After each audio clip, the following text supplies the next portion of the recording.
അവിശ്വാസത്തിൽ പങ്കെടുക്കാൻ വന്ന എന്നെയാണ് എനിക്ക് ചിന്തിക്കുന്നതിനപ്പുറമായിട്ടാണ് അവരെന്നോട് ചെയ്തത്. ഒരു സ്ത്രീയോട് ചെയ്യാവുന്നതിൽ ഏറ്റവും നികൃഷ്ടമായ രീതിയിൽ അവരുടെ ഒപ്പം നടന്ന് 25 വർഷക്കാലം പല മേഖലകളിലും പ്രവർത്തിച്ച എന്നെ അവർ ചെയ്ത പ്രവൃത്തി എന്താണെന്ന് വെച്ചാൽ എൻ്റെ ജനമധ്യത്തിൽ എൻ്റെ വസ്ത്രം വരെ വലിച്ചൂരുന്ന അവസ്ഥയായിരുന്നു ഉണ്ടായിരുന്നത്. അതിനുശേഷം ഞാൻ ചിന്തിച്ചത്, കാരണം ഇതിനെല്ലാത്തിനും ഒരു അവസാനമുണ്ടല്ലോ, ഒരു സ്ത്രീയെയും എനിക്ക് വന്ന ഈ അനുഭവം നാളെ ഒരാൾക്കും ഉണ്ടാകരുത്. പ്രതികരിച്ചു. പാർട്ടി ചിഹ്നത്തിൽ മത്സരിച്ചു എന്നതുകൊണ്ട് ഇങ്ങനെ ആ സ്ത്രീയോട് ഇതുപോലെ ചെയ്താൽ ക്ഷമിക്കണം എന്ന് എവിടെയെങ്കിലും പറഞ്ഞിട്ടുണ്ടോ? ഇല്ല. അതെന്റെ പ്രതികരണം ഇതാണ്. കഴിഞ്ഞ ജനുവരിയിൽ ഉണ്ടായിരുന്ന അവിശ്വാസ പ്രമേയത്തിൽ താങ്കൾ യുഡിഎഫിന് അനുകൂലമായി വോട്ട് ചെയ്യും എന്ന് ഉറപ്പായതോടുകൂടിയാണ് അതിനുശേഷമുണ്ടായ അവിശ്വാസ പ്രമേയത്തിന് ഞാൻ ശരിക്കും വന്നത് അവിശ്വാസ പ്രമേയത്തിൽ പങ്കെടുക്കാനാണ്. ഞാൻ ഇവരുടെ കൂടെ ഇത്രയും വർഷം പ്രവർത്തിച്ചെങ്കിൽ ഇവരെന്തുകൊണ്ട് അങ്ങനെ ഒരു ചിന്താഗതിയിലേക്ക് പോയി? ഞാൻ അവരോട് കൂടെ നിൽക്കുകയില്ല എന്ന് എങ്ങനെ അവർ ഗസ് ചെയ്തു? അതാണ് എനിക്ക് ചോദിക്കാനുള്ളത്. കാരണം ഞാൻ പറഞ്ഞല്ലോ, ഇത് ഇവർ ചോദിച്ച് മേടിച്ച പരാജയമാണ്. ഇന്ന് എന്റെ മനസാക്ഷിക്ക് അനുസരിച്ചാണ്. ഇന്ന് ശരിക്കും ജനാധിപത്യത്തെ കശാപ്പ് ചെയ്ത് അവരാണ്. മനസ്സിലായോ? ഞാൻ അങ്ങനെ ഒരു അധികാരമോഹോ അങ്ങനെ ഒന്നും എന്റെ മനസ്സിലില്ല. പക്ഷെ എനിക്ക് വന്ന ഈ പ്രതിസന്ധി ഇനിയൊരു സ്ത്രീക്ക് ഉണ്ടാകരുത് എന്ന ഒരർത്ഥത്തിലാണ് ഞാൻ ഇന്നത്തെ നമ്മളൊരു ഇതിൽ ചെന്നപ്പോൾ അത് തുടർ നിലപാട് തുറന്ന് യുഡിഎഫിനൊപ്പം ആയിരിക്കുമല്ലോ ഇനി പോകുന്നത്. അതെ, ശരിക്കും പറഞ്ഞാൽ ഞാൻ മനസ്സിലാക്കിയിടത്തോളം ഞാൻ പ്രവർത്തിച്ച പാർട്ടിയാണ് എന്നെ ചതിച്ചത്. ഇവർ പറയുന്ന കുതിരക്കച്ചവടം ഒന്നും ഇതിനകത്ത് നടന്നിട്ടില്ല.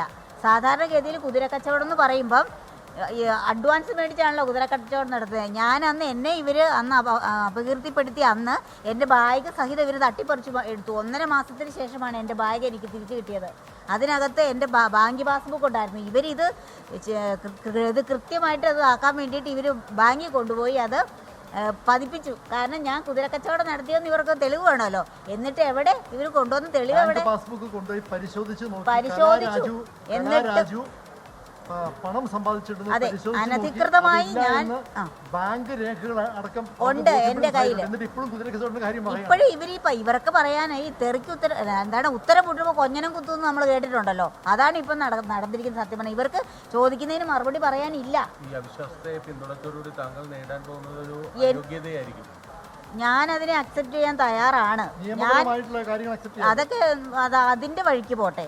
പക്ഷെ ഇതിന് മറുപടി കൊടുത്തില്ലെങ്കിൽ ഞാൻ പിന്നെ ഈ ഒരു സ്ത്രീയായിട്ട് ജീവിക്കുന്നതിൽ ഒരർത്ഥവും ഇല്ലെന്നേ ഞാൻ പറയുള്ളൂ.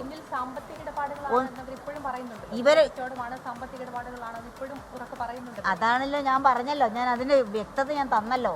എൻ്റെ ബാങ്കിന്റെ പാസ്ബുക്ക് 1.5 മാസം എൻ്റെ ശരിക്കും പറഞ്ഞാൽ എൻ്റെ ബാങ്കിന്റെ പാസ്ബുക്കിനകത്ത് ഇരുന്ന തുക വരെ ഈ ഡിവൈഎഫ്ഐ പ്രവർത്തകർ അടിച്ചു മാറ്റിയിട്ട് അവരത് എനിക്ക് തന്നില്ല. അവർ ചോദിച്ചു അതിനകത്ത് രൂപ ഉണ്ടായിരുന്നു, എന്താ തെളിവെന്ന് എന്നോട് ചോദിച്ചത്. അങ്ങനെയാണോ ഒരു സ്ത്രീയോട് ചെയ്യേണ്ടത്?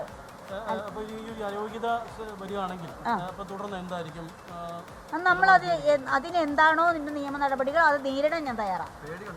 ഒരു പേടിയില്ല. അയോഗ്യത വരണമെന്നുണ്ടെങ്കിൽ ഇതുവരെ എനിക്ക് വിപ്പ് തന്നിട്ടില്ല. അവർ പാർട്ടി അയോഗ്യത പ്രശ്നം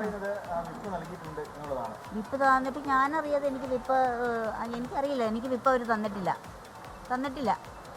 ഞാൻ പറഞ്ഞല്ലോ, അവർ ചോദിച്ചു മേടിച്ച പരാതിയായത്. കലാരാജുവിൻ്റെ പ്രതികരണം തന്നെ അതാണ്. ചോദിച്ച് മേടിച്ച ഒരു പരാജയമാണ് ഇവരുടെ ഭാഗത്ത് ഉണ്ടായത് എന്നുള്ളതാണ്. കൗൺസിലർ കലാരാജുവിൻ്റെ പ്രതികരണമാണ് പ്രേക്ഷകർ കണ്ടത്. കഴിഞ്ഞ തവണ അവിശ്വാസം പരിഗണിക്കുമ്പോൾ ഈ കലാരാജുവിനെയാണ് തട്ടിക്കൊണ്ടുപോയി എന്നൊക്കെ പറഞ്ഞ് വലിയ സംഘർഷഭരിത സമാന സാഹചര്യമോടെ ഉണ്ടായത്.